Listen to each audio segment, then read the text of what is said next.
செடல் உருவாக்கிய ஒரு புதிய தலைமுறையின் முதல் வெற்றி.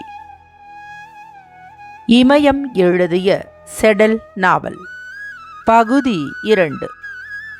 வாசிப்பவர் ரே விஜயலட்சுமி. அத்தியாயம் 15. நேற்றிரவு முன்னேரத்தில் படுத்த செடல் விடிந்து வெகுநேரமாகியும் எழுந்திருக்காமல் படுத்தே கிடந்தாள். விழிப்பு வந்ததிலிருந்து நேற்றுக்கு முதல் நாளோடு முடிந்த அரங்கேற்றம் பற்றியே நினைத்து கொண்டிருந்தாள்.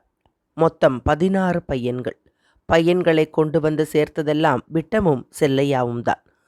பையன்களிடம் சம்பளமாக வரகு என்றால் இத்தனை மரக்கால், சோளம் கம்பு நெல் என்றால் இத்தனை மரக்கால் என்று பேசியவர்கள் அவர்கள்தான்.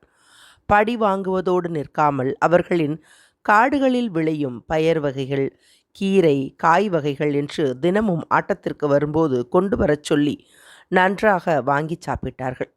பையன்களும் முகம் சொலிக்காமல் அவர்கள் வீட்டில் உள்ளதை கொண்டு வந்து கொடுப்பார்கள். எவ்வளவு காய்கள், பயறுகள், கீரைகள் வந்தாலும் எல்லாவற்றையும் கர்ணன் தான் பங்கு பிரிப்பான். செடலுக்கு மட்டும் 2 பங்கு கொடுப்பான். செடல் அரங்கேற்றம் செய்த முதல் செட்டு இதுதான். முதல் செட்டு பையன்கள் எல்லோருமே சுட்டியாக ஒரு முறை சொன்னாலே பிடித்து கொள்பவர்களாக இருந்தார்கள்.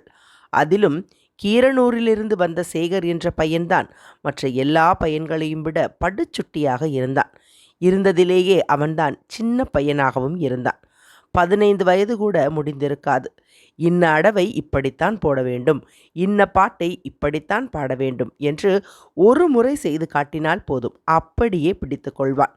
ஹரிச்சந்திரன் நாடகத்தில் லோகிதாசனாக ஆடும்போதும் சந்திரமதியை விட்டு பிரியும் காட்சியிலும் அவன் பாடுவதையும் ஆடுவதையும் பார்த்தால் கண்ணீர் வந்துவிடும். நல்ல வாலிப பருவத்தில் எப்படி இருப்பானோ என்று சொல்லி வியந்து போவாள். அரங்கேற்றத்தின் போது மற்றவர்களின் ஆட்டத்தை விட அவனுடைய ஆட்டம்தான் ஒரு நூல் தூக்கலாக இருந்தது. பரம்பரையாக ஆடிக்கொண்டிருந்த குடும்பத்திலிருந்து வந்த பையன்களெல்லாம் தூக்கி சாப்பிட்டு விட்டான். மற்றவர்களைப் போல அவனும் சொந்தக்காரர்களுக்கெல்லாம் வெற்றிலை பாக்கு வைத்து அரங்கேற்றம் நடக்குது வாங்க என்று சொன்னான். மற்ற பையன்களுக்கு வேட்டி, துண்டு, பணம், மோதிரம் என்று கிடைத்த வரிசையை காட்டிலும் அவனுக்குத்தான் அதிக வரிசை சேர்ந்தது. அரங்கேற்றம் செய்து கொண்ட பையன்கள் நாடக வாத்தியார் என்ற முறையில் 5 ரூபாய் பணமும் ஒரு சேலையும் வெற்றிலை பாக்கு, தேங்காய், வாழைப்பழம் என்று சீர்வரிசையும் செடலுக்கு கொடுத்தார்கள். அந்த அரங்கேற்றம் 3 நாள் நடந்தது. ஒவ்வொருவருக்கும் அம்மான் பட்டம் கட்டவே ஒரு இரவாகிவிட்டது. 10 ஊர் சனங்கள் கூடி வேடிக்கை பார்த்தது. பையன்களின் ஆட்டத்தை பார்த்து மெச்சி புகழாதவர்களே இல்லை. ஒரு பையன் கூட சோடை போகவில்லை. செடலு செடலு என்று யாரோ கூப்பிடுகிற சத்தம் கேட்டு சலித்து கொண்டே எழுந்து வெளியே வந்தாள் செடல். வாசலில் நின்று கொண்டிருந்த பூவரம்பின் கடைசி தம்பி பாலுச்சாமியை கண்டு ஆச்சரியப்பட்டாள். வாமம்மா, இப்பதான் தடம் தெரிஞ்சதா என்று கேட்டாள். பாலுசாமியை அழைத்து வந்து உட்கார வைத்தாள். குடிக்க தண்ணீர் கொடுத்தாள். சொந்தக்காரர்கள் பற்றி விசாரித்தாள். கடைசியில், இன்னும் ஆடிக்கிட்டு தான் இருக்கியா மாமா என்று கேட்டாள். ஆடாட்டி சோத்துக்கு வை.